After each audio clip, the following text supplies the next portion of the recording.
உங்கள் தலைவரோட பேரை மென்ஷன் பண்ணி பேசுனது தவறு தான். அவர் சார்பாக நான் சாரி கேட்டேன்.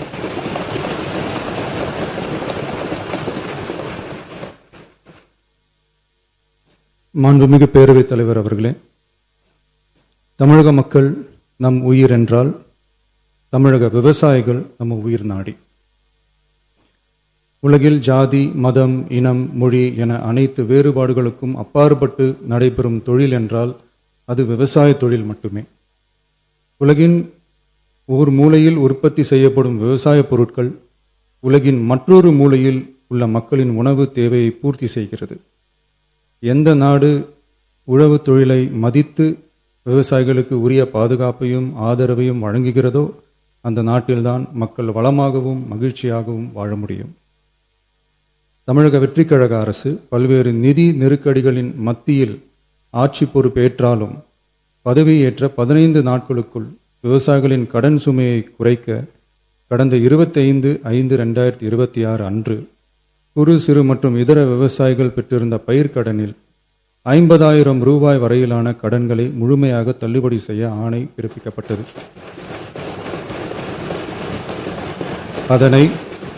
அதனைத் தொடர்ந்து மாநிலம் முழுவதும் பல்வேறு விவசாய அமைப்புகளிடமிருந்து பெறப்பட்ட பயிர்க்கடன் தள்ளுபடி தொடர்பான கோரிக்கைகளை கனிவுடன் பரிசீலித்து நிதி நெருக்கடியான சூழ்நிலையிலும் விவசாயிகளின் நலனை பாதுகாக்க வேண்டியதன் அவசியத்தை மட்டும் கருத்தில் கொண்டு குறு சிறு மற்றும் இதர பெரு விவசாயிகளுக்கு 50,000 ரூபாய் வரை முழு தள்ளுபடி செய்ய அறிவிக்கப்பட்டதை உயர்த்தி ரூபாய் 75,000 வரை கடன் பெற்றவர்களுக்கு முழு தொகையையும் ரூபாய் 75,000க்கும் மேல் கடன் பெற்றவர்களுக்கு ரூபாய் 35,000 தள்ளுபடி செய்ய அறிவிக்கப்பட்டு அதன் மூலம் 14.44 லட்சம் விவசாயிகளுக்கு ரூபாய் 5,932.23 கோடி அளவிலான கூட்டுறவு பயிர்க்கடன் தள்ளுபடி செய்து 19/6/26 அன்று ஆணையிடப்பட்டது. இதில் 31/7/2026 வரை ரூபாய் 5,267 கோடி விடுவிக்கப்பட்டு 13.34 லட்சம் விவசாயிகளின் கணக்கில் வரவும் வைக்கப்பட்டுள்ளது. இச்சூழ்நிலையில் மாநிலம் முழுவதும் உள்ள விவசாய சங்க அமைப்புகளின் பிரதிநிதிகள் பயிர்க்கடன் தள்ளுபடியை அதிகரிக்க வேண்டும் என்ற கோரிக்கையை முன்வைத்து கொண்டிருந்தனர். இதனைத் தொடர்ந்து 7/8/2026 அன்று விவசாய சங்கங்களின் பிரதிநிதிகள் மாண்புமிகு மூத்த அமைச்சர்கள் மற்றும் துறை செயலாளர்களுடன் நடைபெற்ற ஆலோசனை கூட்டத்தில் அவர்களின் கோரிக்கைகள் விரிவாக பரிசீலிக்கப்பட்டது. கடந்த காலங்களில் பயிர்க்கடன்கள் தள்ளுபடி செய்யப்பட்டாலும் அரசால் கூட்டுறவு வங்கிகளுக்கு செலுத்த வேண்டிய தொகை 4 to 5 ஆண்டு கால இடைவெளியில் செலுத்தப்பட்டு வந்துள்ளது.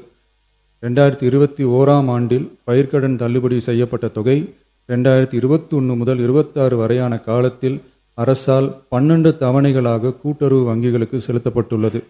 ஆனால் அந்த கால அவகாசம் நமது அரசுக்கு தற்போது இல்லை. இந்திய ரிசர்வ் வங்கியின் 28/11/2025 தேதியிட்ட கடிதத்தில் அரசு கடன் தள்ளுபடி திட்டங்களுக்கான செயல்பாட்டு நடைமுறைகளின்படி பயிர்க்கடன் தள்ளுபடிக்கான முழு தொகையையும் அரசானது 45 முதல் 60 நாட்களுக்குள் கூட்டுறவு வங்கிகளுக்கு முழுமையாக செலுத்த வேண்டும் என்ற வழிமுறை நடைமுறையில் வந்துள்ளது. இந்த வழிகாட்டுதலின்படியும் தமிழ்நாடு அரசின் நிதிநிலை மற்றும் நிதி ஆதாரங்கள் ஆகியவற்றை கருத்தில் கொண்டும் இந்த இக்கட்டான சூழ்நிலையிலும் கூட்டுறவு வங்கிகள் மூலம் வழங்கப்பட்ட பயிர்க்கடன்களுக்கு பின்வரும் கூடுதல் தள்ளுபடியை வழங்கிட அரசு முடிவு செய்துள்ளது.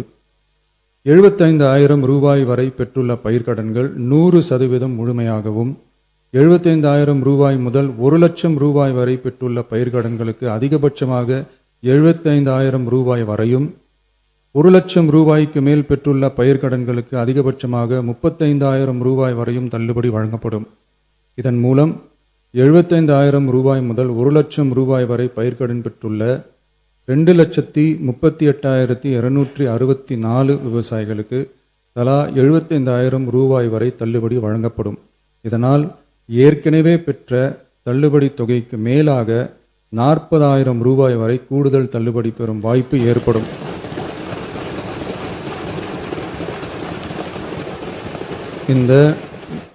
இந்த கூடுதல் பயிர்க்கடன் தள்ளுபடியால் அரசுக்கு சுமார் ரூபாய் 953.06 கோடி கூடுதல் நிதிச்சுமை ஏற்படும். இருந்தாலும் தமிழக விவசாயிகளின் நலனில்தான் நமது நலன் உள்ளது என்று கருதி சுமார் 13.34 லட்சம் விவசாயிகளுக்கு மொத்தமாக 6,220 கோடி ரூபாய் பயிர்க்கடன் தள்ளுபடியை இந்த அரசு வழங்குகிறது. நன்றி.